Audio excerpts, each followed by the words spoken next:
IIT, IIM వంటి వాటిలో చదివిన యువతకు మంచి భవిష్యత్తు ఉంటుందని చాలా మంది అభిప్రాయపడుతూ ఉంటారు. అలాగే విద్యను పూర్తి చేసిన వారికి మంచి జీతం వస్తుంది. ఇలా ఎంతో మంది పెద్ద ప్యాకేజీతో తమ జీవితాన్ని సంతోషంగా గడుపుతున్నారు. అలాంటి వారికి ధీటుగా ఓ సాధారణ వ్యక్తి పోటీ పడుతున్నారు. ఆయన చదివింది కేవలం 8వ తరగతి మాత్రమే, కానీ ఆదాయం మాత్రం ఐఐటి, ఐఐఎం చదివిన వారికి పోటీగా సంపాదిస్తున్నారు. ఏడాదికి 1,50,00,000 రూపాయల ఆదాయాన్ని ఆర్జిస్తూ యువతకు ఆదర్శంగా నిలుస్తున్నారు.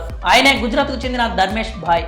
గుజరాత్లోని అమ్రేలీ జిల్లా అమరాపూర్ గ్రామానికి చెందిన ధర్మేష్ భాయ్ అనే వ్యక్తి తన కుటుంబంతో కలిసి జీవనం సాగిస్తున్నాడు. ఆయన 8వ తరగతి వరకు మాత్రమే చదువుకున్నారు. తనకు వ్యవసాయంపై బాగా ఆసక్తి ఉండేది. ఈ క్రమంలోనే చదువును మానేసి వ్యవసాయంపై తన దృష్టిని సారించారు. తనకున్న 20 ఎకరాల పొలంలో వ్యవసాయం చేస్తున్నారు.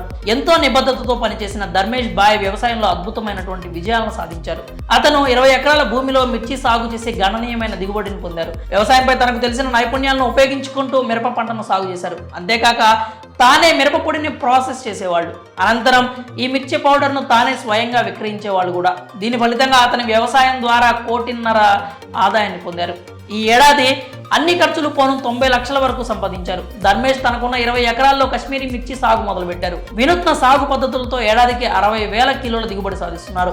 దిగుబడిని పొడిగా ప్రాసెస్ చేసి ప్రపంచ మార్కెట్లోకి నేరుగా ఎగుమతి చేస్తున్నారు. ఫలితంగా ఏటా 1,00,00,000కి పైనే ఆదాయాన్ని పొందుతున్నారు. ఇలా చదువుతోనే కాక వ్యవసాయంతో కూడా భారీ ఆదాయాన్ని సంపాదించవచ్చని ఆయన నిరూపించారు. అంతేకాక ఉద్యోగం లేదు, మంచి జీతం లేదని నిరుత్సాహంతో ఉండే యువతకు ధర్మేష్ భాయ్ ఆదర్శంగా నిలుస్తున్నారు. ఈ వ్యక్తి 8వ తరగతి మాత్రమే చదివినప్పటికీ అనేక మంది ఐఐటి గ్రాడ్యుయేట్లను అధిగమించి సంపాదిస్తూ అందరినీ ఆశ్చర్యానికి గురి చేస్తున్నారు.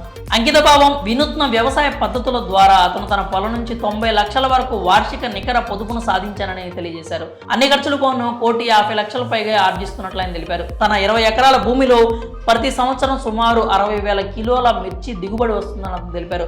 ధర్మేష్ ఆదాయాన్ని అంచనా వేసినట్లయితే రిటైల్ మార్కెట్లో నాణ్యమైన మిర్చి కారం కిలోకు 500 రూపాయల నుంచి 600 రూపాయల వరకు ఉంటుంది. మొత్తం 60,000 కిలోల మిర్చి నుంచి సుమారు 1,50,00,000 వరకు ఆదాయం పొందుతున్నారు. మరి పెద్ద పెద్ద చదువులు చదువుకొని జాబు రాలేదని, పెద్ద జీతం లేదని బాధపడే వాళ్ళు ధర్మేష్ భాయ్ను ఆదర్శంగా తీసుకోవాలి. మరి ఈ రైతు సక్సెస్ స్టోరీపై మీ అభిప్రాయాలు ఏంటో కామెంట్స్ రూపంలో తెలియజేయండి.